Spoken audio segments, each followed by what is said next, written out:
Hello friends, जय सिया राम आप सभी को। आज मैं आप सभी से एक टॉपिक के ऊपर बात करने वाली हूँ। वो टॉपिक होने वाला है कि अक्सर ऐसा होता है कि हमें हमारे लाइफ में बहुत डिसअपॉइंटमेंट, रिजेक्शन, उदासी का सामना करना पड़ता है।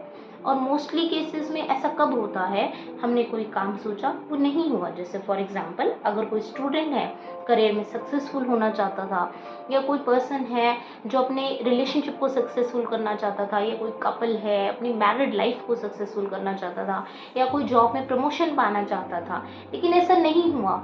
आप उदास है, आपको समझ नहीं आ रहा उस सिचुएशन को कैसे डील करें, उस इमोशन से कैसे बाहर निकले। ठीक है, मैं बताती हूँ आपको सोल्यूशन क्या है। सबसे पहले आपको क्या करना है कि आपको उस पर्टिकुलर सिचुएशन के अंदर अपने आप को उस सिचुएशन से अलग करना है। अब अक्सर हम लोग कह रहे थे कि कहना बहुत आसान है कि अलग कर लो इस सिचुएशन से, अपने आप को सिचुएशन से अलग करके देखो, पर नहीं कर पाते, ऐसा नहीं कर पाते ना। मैं बताती हूँ कैसे होगा। सबसे पहले आपको क्या करना है, यू हैव टू एक्सेप्ट, मतलब आपको एक एक्सेप्ट करना होगा एक फैक्ट कि ऐसा कभी भी पॉसिबल नहीं है कि सुख और दुख परमानेंट रहे।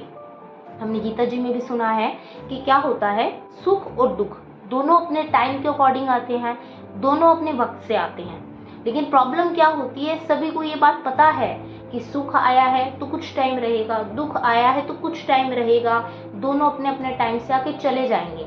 सुख में तो हम शायद इस बात को याद रख लेते हैं कि यार ये थोड़े टाइम के लिए है, फिर चला जाएगा, we I have to maintain my emotions. पर दुख में हम ये बात को समझ ही नहीं पाते। अगर हम समझ भी जाते हैं तो एक्सेप्ट नहीं कर पाते, एक्सेप्ट भी कर लेते हैं तो समझना नहीं चाहते। ठीक है, तो सबसे पहले आपको क्या करना है, जब भी आपकी लाइफ में आपका सोचा हुआ नहीं हो रहा है तो आपको एक बात माननी होगी कि ये टाइम भी चला जाएगा। ठीक है, अब आप कहते हैं कि नहीं, हम नहीं कर पा रहे, इस चीज को भी हम नहीं कर पा रहे। दूसरी चीज मैं बताती हूँ आपको क्या करनी है। दूसरी चीज आपको क्या करनी होगी, जो भी आपने प्रॉब्लम फेस किया, जो भी चैलेंज फेस किया उस पर्टिकुलर सिचुएशन की वजह से, ठीक है, आपको क्या करना होगा। फॉर एग्जाम्पल, कोई जॉब लगना चाहता था, उसकी जॉब नहीं लगी, उसके सामने एक चैलेंज आ गया है। कोई शादी करना चाहता था, नहीं हुई। कोई अपने करियर में पढ़कर अच्छे एग्जाम क्रैक कर कर सक्सेसफुल होना चाहता था, नहीं हुआ। अब क्या करें, प्रॉब्लम खड़ी हो गई, चैलेंज खड़ा हो गया। दूसरा सॉल्यूशन ये है कि आपको उस चैलेंज में अपॉर्चुनिटी ढूंढनी होगी। मैं आपको एक एग्जाम्पल देती हूँ। हम सभी ने रामायण पढ़ी है, हम सभी को पता है कि श्री राम जी को 14 वर्ष का वनवास मिला था। अब वनवास मिला है, हम सबको ये पता है, लेकिन हमें ये भी पता है कि जैसे कि हम सभी जानते हैं, वनवास से एक दिन पहले डिसाइड हो चुका था कि श्री राम जी को ही राजा बनाया जाएगा अयोध्या का। लेकिन उनकी मदर केकई के कहने पर दशरथ जी ने क्या किया, उनको 14 वर्ष का वनवास दे दिया। तो अब इस सिचुएशन में क्या किया श्री राम ने, वो अपने पिताजी के पास जाते हैं। उनके पिताजी कहते हैं कि नहीं, तुम्हें 14 वर्ष के लिए वनवास जाना है, जो राज्य है वो भरत को दिया जा रहा है। ठीक है, अब इस चीज को श्री राम ने कैसे हैंडल किया है, उन्होंने क्या किया, वो अपनी मदर कौशल्या जी के पास गए। उन्होंने कहा, माता मैं कितना भाग्यशाली हूँ, पिताजी ने मुझे वन का राज्य दिया है। मतलब मैं वो काम अब कर सकता हूँ जो काम लोग 40-50 वर्ष की उम्र के बाद कर पाते, या फिर कई सालों के बाद कर पाते। मीन्स फॉर एग्जाम्पल, वन में पहले टाइम में क्या होता था, साधु संत महात्मा अपनी स्पिरिचुअल ग्रोथ के लिए जाते थे, मन अपने आंतरिक शांति, मन को समझने के लिए, इनर सेल्फ को समझने के लिए जाते थे।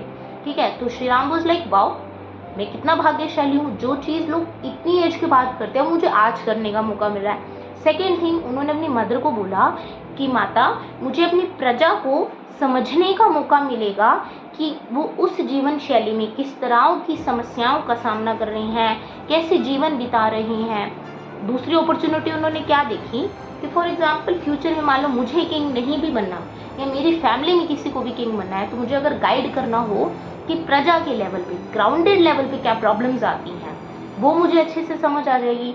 सो उससे क्या होगा, आज मतलब जो हमारा साम्राज्य होगा, that will be a strong साम्राज्य, मतलब हम डिसीजन मेकिंग अच्छी कर पाएंगे।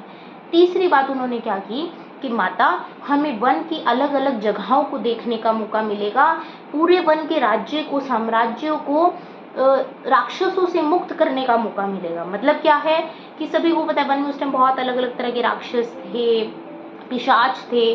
उस चीज को भी अपॉर्चुनिटी से लिया कि भाई हम क्षत्रिय जाति के हैं, तो ये हमारे लिए एक अपॉर्चुनिटी है, हम जाके वन को राक्षसों रहित कर देंगे।